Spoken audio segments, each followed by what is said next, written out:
You guys, welcome back to the channel. Aloni Bell Official on YouTube and Libundlaan Dinidi Europe on Facebook. So gagawa ako ng quick intro mga bakla. Saglit lang ito mga bakla. 3 oras yung concert. Yes, 3 oras talaga siya. Hindi pa kasali doon yung pila, hindi pa kasali yung travel. So pinag-isa ko siya sa isang video para din ma-experience niyo bakla or mapakita ko sa inyo kung ano yung nangyari doon sa loob. And of course, mga clip lang ito pero at least ma-share ko lang siya sa inyo. Kasi sobrang wild ng experience. And expect ko na yung energy ng audience, yung energy ng crowd ay super duper at saka yung energy ni Taylor Swift ay talagang to the highest level pero it exceeded my expectation. Sobrang once in a lifetime itong experience na itong mga bakla. Hindi ko talaga siya in-expect in my wildest dream na makaka-attend ako ng concert. First time kong mag-attend ng concert dito mga bakla and si Taylor Swift pa.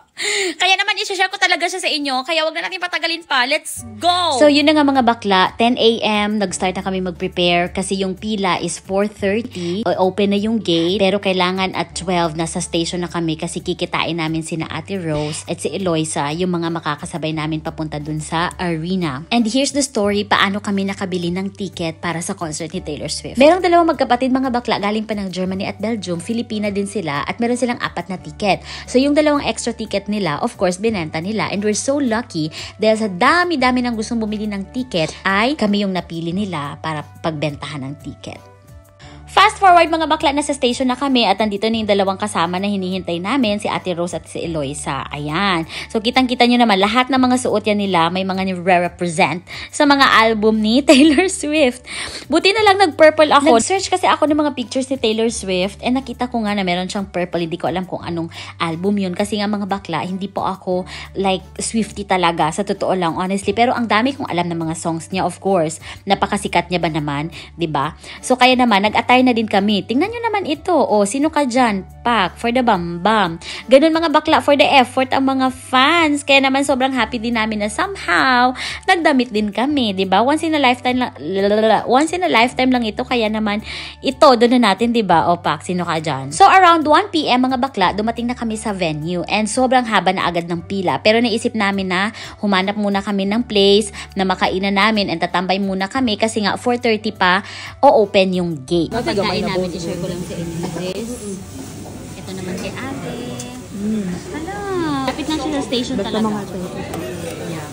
My guys, this is my order. At para malaman yung mga bakla kung gaano kahaba yung pila, ito na nga yun. So pumunta na kami agad-agad sa pila after namin kumain. Pero hindi ito yung pila namin. Andun kami sa kabila kasi nga nasa general admission kami. Ito, mga VIP ito.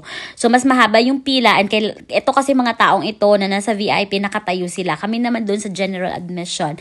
Nakaupo naman kami. So, paano excited? Ang lambing!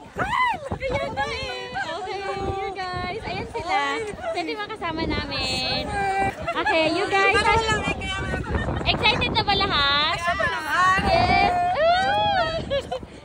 At yun nga si Arlene at si Janice mga bakla, yun yung dalawang magkapatid na nagbenta nga sa amin ng ticket. So nasa isang tao lang yung ticket, kaya naman sabay-sabay kaming pumila papunta naman doon sa aming place.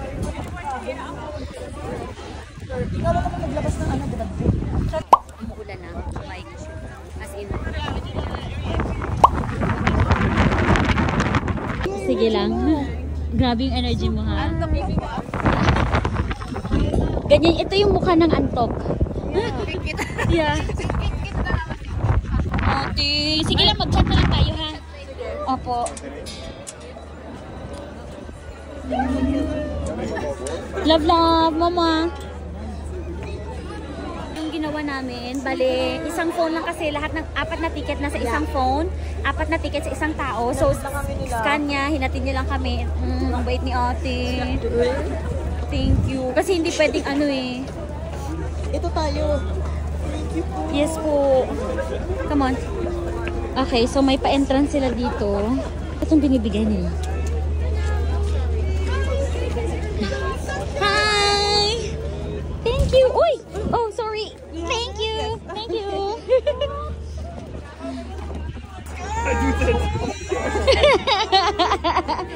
Okay. Okay. Ano to, Day? Ah, for the lights later? OMG. Okay. So, meron sa pabigay na ganito. And finally, nakapasok na nga kami mga bakla. And first time ko dito sa arena na to. It's called Johan Cruyff Arena. If I'm not mistaken, hindi ko alam kung tama yung pag-pronounce ko. But yeah, it's one of the biggest arena dito sa the Netherlands. So pag may mga malalaking personality, mga figures na nagko-concert o may mga big events, dito siya hineheld. And I'm so happy na mai-experience namin ito ngayon mga bakla. Kaya let's go!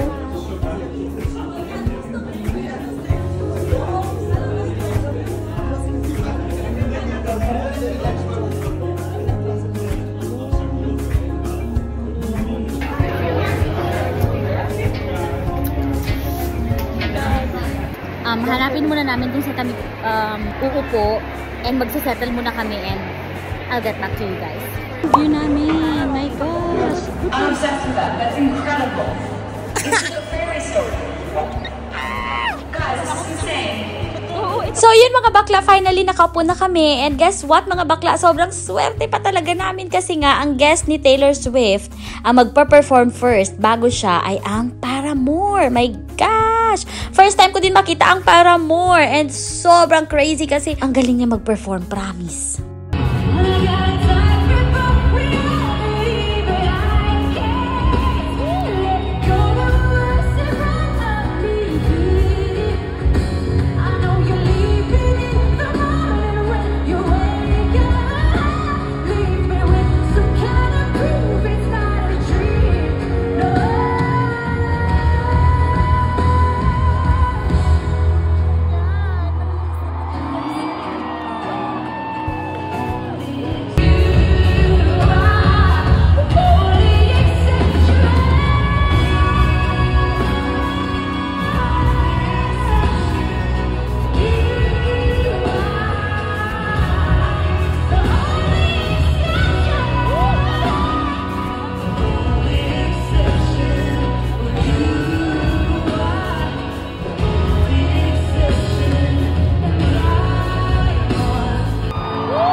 And of course, mga bakla, ito talaga yung expected na moments na makikipag-exchange ng mga bracelets sa kung sino man ang gusto makipag-exchange and na-experience ngayon namin, guys. So, while naghihintay kami, merong 2 batang lumapit sa amin at nakipag-exchange ng bracelet. Well, wala akong bracelet. Binigyan lang ako ni Nikki ng bracelet, kaya naman hindi ako nakipag-exchange, pero binigyan pa rin nila ako.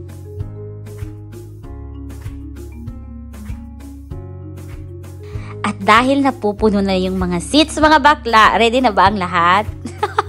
Ready na ba kayo sa countdown? Okay, magka-countdown na tayo. Ito na yun. Ito na yung performance ni Taylor. Let's go! Ay, grabing energy ka dun, ha?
I'm just wondering, is there anyone here tonight who has seen us in concert before? Fantastic, welcome back. Love seeing old pals. Is there anyone here tonight who's never seen us in concert before? Yeah! Whole lot of new friends in Amsterdam. I'm so excited. It makes me so excited because this tour is all about taking my favorite moments from the tours we've done in the past, putting them in one show. And that way, it's like you didn't miss anything. I guess what I'm trying to say is you're making me feel like I'm the man.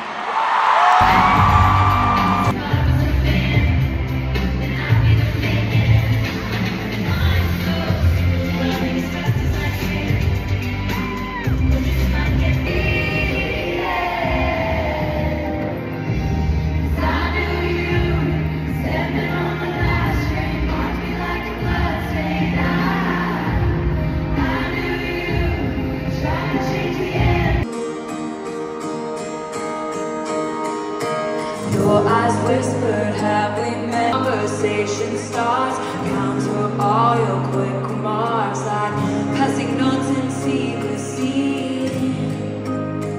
And it was enchanting to be you.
Naka-attend talaga tayo ng concert. Gaga. Panaginip lang yun. Oh my God. Ever. So wild. Super. Exceed my expectation. It exceeded my Yeah, expectation. the voice tapped my soul. My butt. So now, I'm announcing that I'm a certified Swiftie. Swiftie. Wala, I cannot resist. Oh, you know most of the song there. I know. I can't resist mga bakla. Pero I formally declare, ikaw ang mag-certify sa akin. Yes, I certify you. Wala na gusto. Okay, so nag-aantay na lang kami ngayon ng Banaers, kay Magsunduers. Siyempre. Oh, supportive Banaers. Daddy. Pero anong nangyari sa boses mo? La, my voice. You're so cute lang ga. Oh my god. Cheeks. Oh my god, you're so chic. Pak. OMG! So yun guys. So namin sa close up mo. Opo. And we're so lucky dahil hindi masyado malamig. That's why naka-ano lang kami. We're just naka-t-shirt na lang na ngayon and yeah, hindi siya masyadong malamig. So yun guys, thank you for watching our vlog ha. Love you all. Kayo din, manifest kayo na? Makaka-attend kayo? Would have thought. Yeah, who would have thought? Ang mga farm Oh my girl God. ng Kabukid lang kami. Oh, yes! At yung Taylor Swift concert. OMG! Super. Grabe yun, it's so wild. Kung i-describe ko siya sa one word, wild. Wildest dream. Never in my wildest dream. Promise! Oh my It's God. so, everyone is popping. Pop. As in, literal na popping ang lahat. Tapos, alam mo yun, ano siya, yung parang hindi ko, fino-foresee ko naman na yung energy ng mga tao, pero my God, tapos yung batang katabi natin, memorize nila lahat ng kanta, day. Oo, wala ko ganun siya na ano. Wala siyang pinalampas, tapos, alam mo yun, na-witness ko yung umiiyak sila, and naiiyak din ako ha, pero hindi ko lang pinapakita sa kanya. Pero yun guys, so that's the experience, and it's still very, very fresh. It is. Still very, very fresh. Grabe yun. Uy, nagtasa lang ng video kayo para sumunta lang. Post ako. O sige na, let's do that. Okay na guys, so magpasahan muna kami ng picture. Opo, ano ka ba? Thank you din. Edit ko lang. So yun na po, sige na po, bye bye. Thank you guys, love you all. Mwah!